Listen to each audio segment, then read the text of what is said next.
And now back to the Big Dumb Fun Show. Back on the Big Dumb Fun Show. We are online at BigDumbFunShow.com. Here Monday, 7 to 10 p.m. Central Standard Time. You can watch us live. You can listen to us live. You can watch us in replay and rebroadcast all week long. On BigDumbFunShow.com, Aaron Gunner's Mike once again having a fit over there. But right now we're kind of in the middle of a big deal in the country, this big economic turndown, and there's a campaign out there called Occupy Wall Street. If you're on the Twitter, you use the hashtag Occupy Wall Street. Started last Saturday. 5,000 Americans descended onto the financial district of Lower Manhattan, held at a People's Assembly, set up an encampment on Zuccotti Park on Liberty Street, which is just a stone's throw away from Wall Street. So they're not actually right in the hustle and bustle of Wall Street. They're kind of setting this up a little ways away. We have one of the representatives when we called the hotline. Is it Lindsay? Excuse me? Is your name Lindsay? I'm sorry, I didn't catch it when you first picked up the phone. No, my name is Grim. Oh, Grim. Okay. Grim. Grim. Yes. All right, Grim. You're answering the hotline. You're one of the folks behind Occupy Wall Street, and you're I guess you're sick of it. You're sick I wouldn't say it was one. I wouldn't say that. I would say I support the effort. You don't want to say that you created the entire thing? No. That's completely the antithesis of what we're doing here. It's a leaderless movement where a lot of people who are very upset by what is going on in the country right now, what has gone on for the past 30 years, I think we've gotten to the point where we have discovered, and it's been proven, that trickle-down economics does not work for anybody but the top 1%. Now, so we are the rest of them. We are the 99%. Grim, you have all that you need. I mean, you had 2 years of a super uber liberal president, and he didn't do it for you. What else can a voter do? What else can be done? If the president can't do it. What needs to happen is if you can come to Liberty Park, you should come to Liberty Park it's called Zuccotti Park. We have renamed it Liberty Park. Gotcha. On Liberty Street and Broadway in New York City. If you cannot make it here, you need to tweet it. You need to spread it on social media. If you can't do that, you need to occupy the financial sector in your own city. You need to write letters to your elected officials telling them that you are the 99%. Grim, and that the system as it stands does not work for us anymore. What is your end game?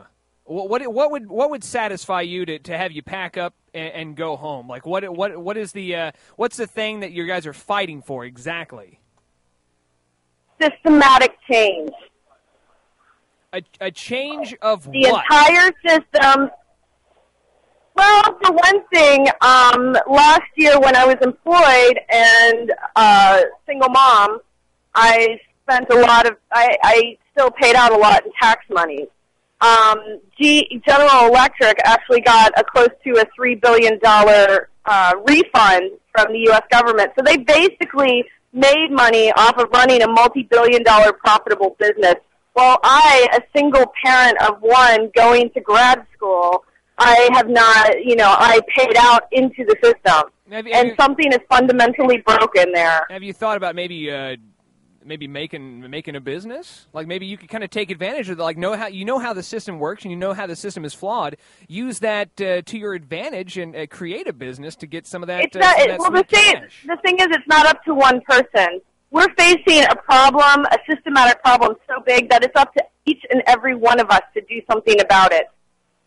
Right now. It's not up to one person. It's not up to one movement. It's up to everybody. If they're upset by what's going on, to speak out, to scream, and to say, no justice, no peace, Occupy Wall Street. Yeah, now, and that's really exactly what is making the news is the fact that you've been able to take this, utilizing social media for more than just a simple flash mob. You're actually organizing this complete, government and country protest of the financial district at Wall Street.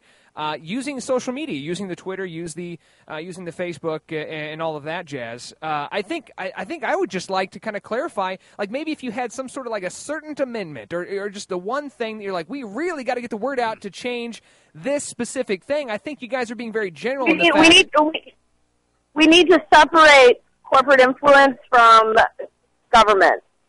And that's not just the American government. That's governments throughout the world. And especially, I mean, some governments around the world, they operate their corporations. Here in America, we support them. We bail them out.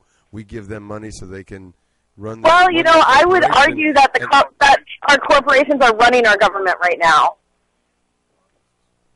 That we have the exact opposite of socialism. We have corporatism. Corporatism. And yeah. Occupy Wall Street, it was a call to the public, to the people like you, really to the people like me, the people that aren't the corporate empowered, wealthy, 2, 3, 4, 5% of the population. It's everybody else. Everybody who just wants to raise their kids, be able to feed their family, be able to have a home, maybe live a little of the American dream. It's really funny. I was talking to a friend of mine who just went to Montreal to visit a bunch of her friends who are living there. And all of her friends are all, double-income families. They all work jobs, and they all have 3 and 4 kids. And she looked around. She's like, how are you guys able to do this? Like, you both work jobs. You work a job and you go to school. How are you able to raise this many kids? And they're like, you know what? We have a great education system. We have daycares on nearly every corner that are paid for by the state completely. I mean, and it goes back to, what is the real definition of anything that we're fighting for right now? Is pro-life really about babies? Because if it were really about babies, there would be state-funded daycare because they would want babies to be born. It wouldn't be an issue of control with women. Well, I mean, you're already close in New York right there. What keeps you, as a young professional, as it may, what keeps you from just going up there? Well, just moving up. I mean, if everything is so great, and I'm not playing devil's advocate. I'm not against you or anything. What's keeping you from going to Canada and just participating in that and saying, you know what, screw you, Americans, I'm moving up there. Because honestly, I'm Puerto Rican, and that place is cold.